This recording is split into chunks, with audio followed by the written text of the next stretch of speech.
حامدا و مصلیًا اما بعد سلسلے دروس سیرت النبی صلی اللہ علیہ وسلم کی پچھلی ویڈیو میں ہم نے بات کی تھی کہ جب نبی صلی اللہ علیہ وسلم کو دعوت کا حکم ملا، لوگوں کو اللہ کی طرف بلانے کا حکم ملا، تو آپ نے سب سے پہلے اپنی بیوی حضرت خدیجہ رضی اللہ عنہ، اپنے اولاد اور حضرت علی اور زید بن حارثہ رضی اللہ عنہ کو دعوت دی اور وہ لوگ جو ہے اسلام لے آئے۔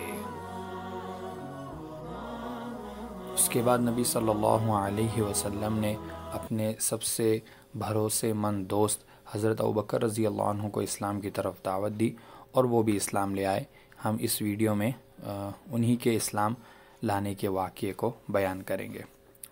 اس سے پہلے مناسب ہے کہ ہم حضرت ابوبکر رضی اللہ عنہ کا مختصر سا تعارف پیش کریں، کیونکہ یہ بڑی ہی سیرت کی اہم شخصیت ہے جن کا تذکرہ اب سے سیرت کی اکثر ویڈیو میں ہوگا، اور یہ ہمارے نبی صلی اللہ علیہ وسلم کے بڑے سچے اور گہرے دوست تھے جنہوں نے نبی صلی اللہ علیہ وسلم کا ہر حال میں ساتھ دیا ہے، اور بڑے فضائل ہیں حضرت ابوبکر رضی اللہ عنہ کے۔ چنانچہ حضرت ابوبکر رضی اللہ عنہ کا نام، اصل نام ان کا عبداللہ تھا، اور ان کے والد کا نام عثمان تھا، اور ان کی والدہ کا نام سلمہ تھا۔ ابوبکر ان کی کنیت ہے، ان کا نام عبداللہ تھا۔ یہ بات ہمیں یاد رکھنی چاہیے۔ بہت سے صحابہ ایسے ہیں جن کا ہمیں نام پتہ نہیں اصل میں کیا تھا، بس ہم ان کی کنیت سے انہیں جانتے ہیں۔ تو حضرت ابوبکر رضی اللہ عنہ کا نام عبداللہ تھا، اور ان کے والد جن کو ابو قحافہ بھی کہا جاتا ہے، ان کا نام عثمان تھا۔ حضرت ابوبکر رضی اللہ عنہ نبی صلی اللہ علیہ وسلم سے 2 سال اور کچھ مہینے چھوٹے تھے، اور ان کا بھی خاندان قریشی تھا۔ ہم دیکھ سکتے ہیں کہ یہاں پر حضرت ابوبکر اور نبی صلی اللہ علیہ وسلم کا اوپر نسب نامہ جو ہے مرہ، جو ان کے جد امجد ہیں، وہاں پر دونوں کا نسب نامہ مل جاتا ہے۔ حضرت ابوبکر رضی اللہ عنہ کی کل 4 بیویاں تھیں۔ پہلی بیوی تھی قتیلہ بنت عبدالعزیٰ، ان سے عبداللہ اور آسمہ 2 جو ہے آپ کو بچے ہوئے، اور دوسری بیوی تھی ام رومان بنت عامر، ان سے عبد الرحمن اور حضرت عائشہ رضی اللہ عنہ پیدا ہوئی۔ تیسری بیوی کا نام ہے اسماء بنت امیس، ان سے محمد پیدا ہوئے، اور چوتھی بیوی ان کی جو تھی، ان کا نام تھا حبیبہ بنت خارجہ، ان سے ام کلثوم رضی اللہ عنہ پیدا ہوئی۔ حضرت ابوبکر رضی اللہ عنہ بہت ساری صفات کے حامل تھے۔ ان کا ایک معاشرے میں بڑا مقام تھا، عرب کے معاشرے میں، قریش کے معاشرے میں۔ پہلے تو یہ کہ ایک تاجر تھے، اور کامیاب تاجر تھے، کافی مالدار تاجر۔ دوسرے بڑے ملنسار تھے، ہر ایک سے ملنا جلنا تھا، ہر ایک ان کے پاس آتا بیٹھتا، ان کے اچھے اخلاق کی وجہ سے ان سے تعلق بنا تھا۔ تیسری چیز یہ کہ ابوبکر رضی اللہ عنہ نے زمانے جاہلیت میں بھی کبھی بت پرستی نہیں کی تھی، اور چوتھی چیز یہ کہ انہوں نے زمانے جاہلیت میں بھی کبھی شراب نہیں پی تھی، اور پانچویں ایک بڑی کوالٹی آپ کی یہ تھی کہ آپ بڑے نسب نامے کے ماہر تھے، آپ کو پتہ تھا کہ کس کے والد کون ہے، کس کی رشتہ داری کس سے ہے، یہ اس کے آپ بڑے ماہر تھے۔ حضرت ابوبکر رضی اللہ عنہ جو ہے بڑے سفر بھی کرتے تھے، تاجر تھے تو سفر بھی کرتے تھے، اور سفر میں بہت ساری روایات ہیں کہ آپ الگ الگ جگہ گئے، یمن گئے اور ملک شام گئے، وہاں پر کئی پادریوں نے جو ہے حضرت ابوبکر رضی اللہ عنہ کو بتایا کہ عنقریب ایک نبی کا جو ہے ظہور ہونے والا ہے۔ تو حضرت ابوبکر رضی اللہ عنہ جو ہے پہلے سے جانتے تھے کہ آپ صلی اللہ علیہ وسلم کا جو ہے ایک نبی کا جو ہے ظہور مدینہ میں ہونے والا ہے۔ اسی لیے البدایہ والنہایہ میں حضرت عائشہ رضی اللہ عنہ سے روایت مروی ہے، کہتے ہیں خرج ابو بکر یرید رسول اللہ صلی اللہ علیہ وسلم، آپ حضرت ابوبکر رضی اللہ عنہ آپ صلی اللہ علیہ وسلم کی ملاقات کی نیت سے نکلے۔ وکان لہ صدیقا فی الجاہلیہ، اور جاہلیت میں دوست تھے۔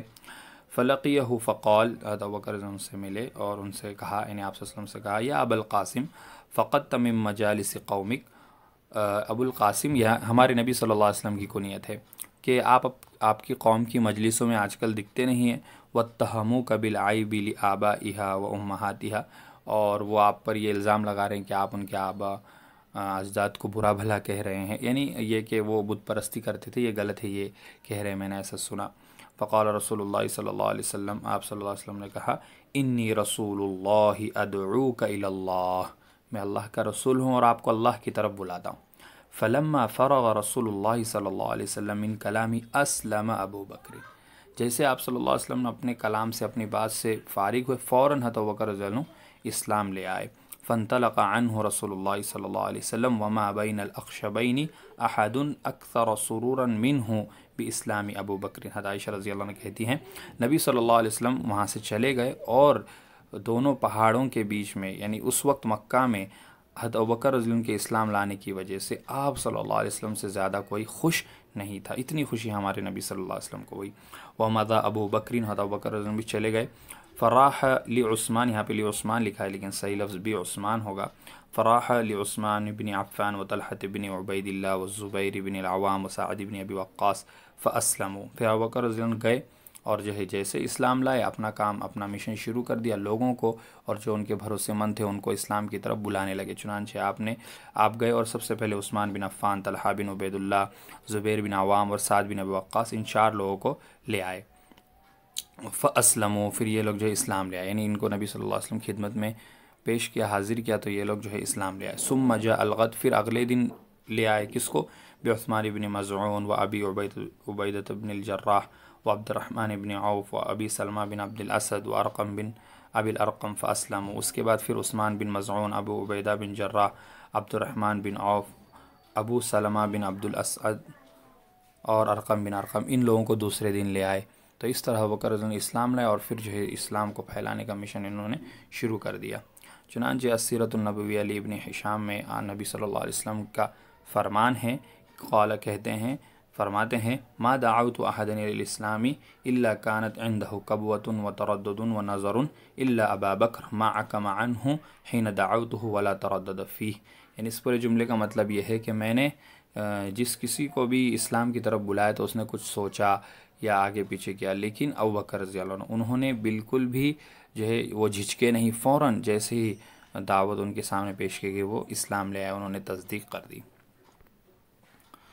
اور سیرت نگاروں نے حضرت ابوبکر رضی اللہ عنہ کی سیرت لکھ لیا، انہوں نے ایک بات حضرت ابوبکر رضی اللہ عنہ کے فضائل میں لکھی ہے کہ ایسے کوئی صحابی نہیں ہے کہ جن کے ماں باپ بھی اور اولاد بھی جو وہ نبی صلی اللہ علیہ وسلم کو انہوں نے دیکھا بھی ہو اور اسلام بھی لائے۔ ایسے صرف حضرت ابوبکر رضی اللہ عنہ ہیں کہ ان کے والدین نے جو ہے آپ صلی اللہ علیہ وسلم کو دیکھا، ان پر ایمان لائے اور جو ہے نبی صلی اللہ علیہ وسلم کی تصدیق کی۔ اور یہ بھی نبی حضرت ابوبکر رضی اللہ عنہ کے فضائل میں یہ بات کہی جاتی ہے کہ حضرت ابوبکر رضی اللہ عنہ کے خاندان میں کوئی منافق پیدا نہیں ہوا۔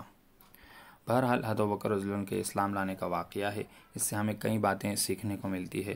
پہلی بات یہ ہے کہ حق کے قبول کرنے میں تاخیر نہیں کرنا چاہیے۔ جیسے ہمیں پتہ چل جائے کہ بھائی فلاں بات حق ہے، اس کو فوراً قبول کرنا چاہیے۔ جیسے کہ حضرت ابوبکر رضی اللہ عنہ جیسے ان کو پتہ چلا حق یہ ہے، صحیح اسلام اور دین یہ ہے، انہوں نے فوراً قبول کیا۔ لیکن آج کل ہم میں سے کئی لوگ ہیں جو حق کے واضح ہو جانے کے بعد، حق بات پتہ چل جانے کے بعد بھی جو ہے اس کو قبول نہیں کرتے۔ اس کی الگ الگ وجوہات ہو سکتی ہے، لیکن حق بات کو فوراً قبول کرنا چاہیے۔ دوسری چیز، جیسے ہر مسلمان کو جو ہے یہ دعوت کا کام کرنا چاہیے۔ جیسے وہ خود اسلام لے آئے، اس کے پاس حق پہنچا، اب اس کی ذمہ داری ہے کہ وہ بالکل حکمت کے ساتھ اپنے بھروسے مند لوگوں کے پاس جس کو وہ دعوت دے سکتا ہو، اسلام پیش کر سکتا ہو، اللہ سے اس کا تعارف کرا سکتا ہو، حقیقت کو اس کے سامنے واضح کرا سکتا ہو، اس کو جو ہے ان لوگوں تک اسلام کو پہنچانا چاہیے۔ نمبر 3، اچھے کردار کا اثر۔ حضرت ابوبکر رضی اللہ عنہ جو ہے ان کا کردار بڑا اچھا تھا، لوگوں کو ان پر بھروسہ تھا، وہ ایک معاشرے میں ایک اثر اور رسوخ والے انسان تھے۔ تو اس وجہ سے جو ہے کئی لوگ ان کے ہاتھ پر اسلام لے آئے، ان کی وجہ سے اسلام لے آئے۔ اس لیے آدمی کو اپنا کردار اچھا رکھنا چاہیے، اپنا تعلق جو ہے اچھے رکھنے چاہیے۔ اچھے تعلق اور اچھے اخلاق کی وجہ سے جو ہم اسلام کو پھیلا سکتے ہیں۔ یہ دونوں چیزیں اسلام کو پھیلانے میں بڑے معین و مددگار ہیں۔ آدمی کو اپنے تعلقات اچھے رکھنے چاہیے۔